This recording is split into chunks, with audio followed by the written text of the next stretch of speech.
Hello detectives, and welcome to a very special Publication Day video. Today is the 8th of August, and that means that officially in the UK and Ireland, Top Marks for Murder, Daisy and Hazel's 8th murder mystery, the 8th full-length murder mystery in the Murder Most Unladylike mystery series is published. So from today, hopefully, you should be able to go to any bookstore in the UK or Ireland and see Top Marks for Murder shining up at you from a table.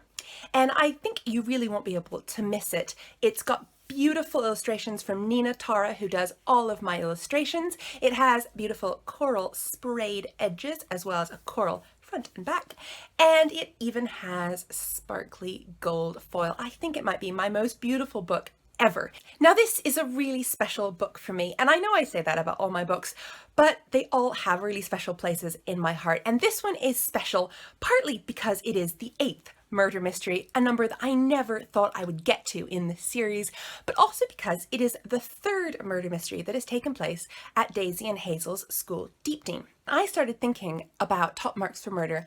I had a little bit of a problem. In Murder Most Unladylike, I'd killed a teacher.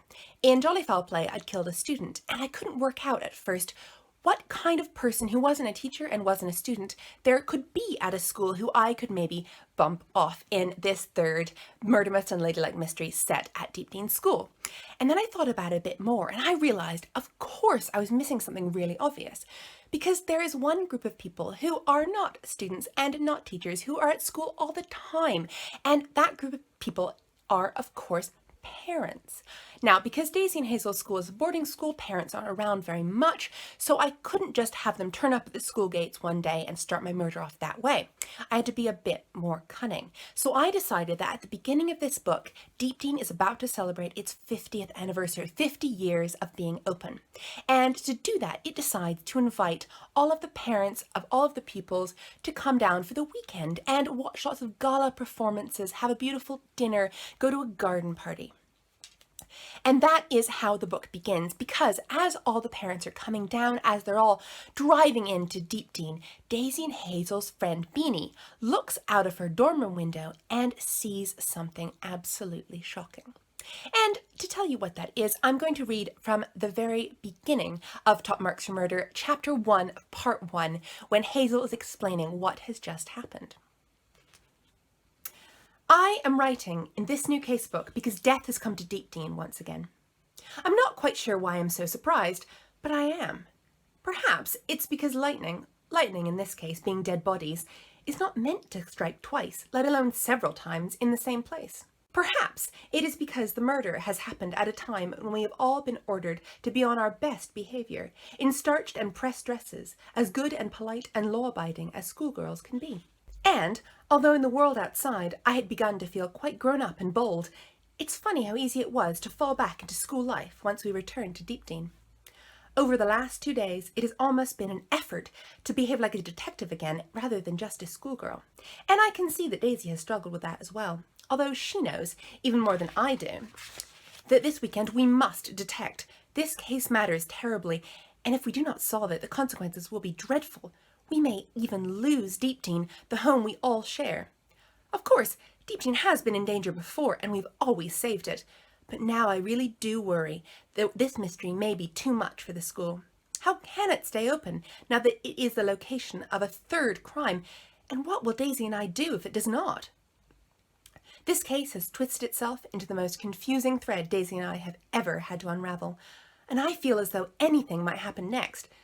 While these thoughts are whirling about in my head, and while the answer to the mystery dances frustratingly out of my reach, I shall try to explain how everything happened and how this case began when our friend Beanie told us that she had seen a murder. And to find out more about what Beanie saw and how Daisy and Hazel and Beanie and Kitty and Lavinia all solved the case, you will have to read Top Marks for Murder, which is, of course, out today.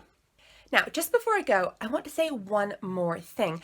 I think that Publication Day is the perfect time to tell you the answer to a question that you have already started to ask me, and that is Top Marks for Murder the last book in the Murder Most Unladylike Mysteries series?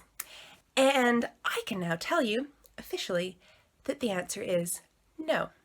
It is not Daisy and Hazel's last adventure. Top Marks for Murder is the 8th murder mystery, but it is not the last murder mystery that Daisy and Hazel will solve in this series.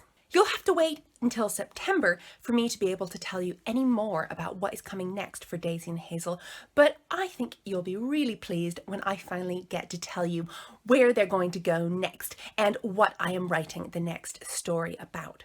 So stay tuned for that. That will be in September. At some point I'll be able to make that announcement.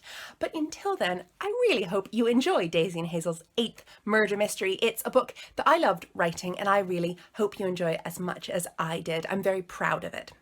So happy publication day to Top Marks for Murder, Daisy and Hazel's 8th murder mystery, but not their last.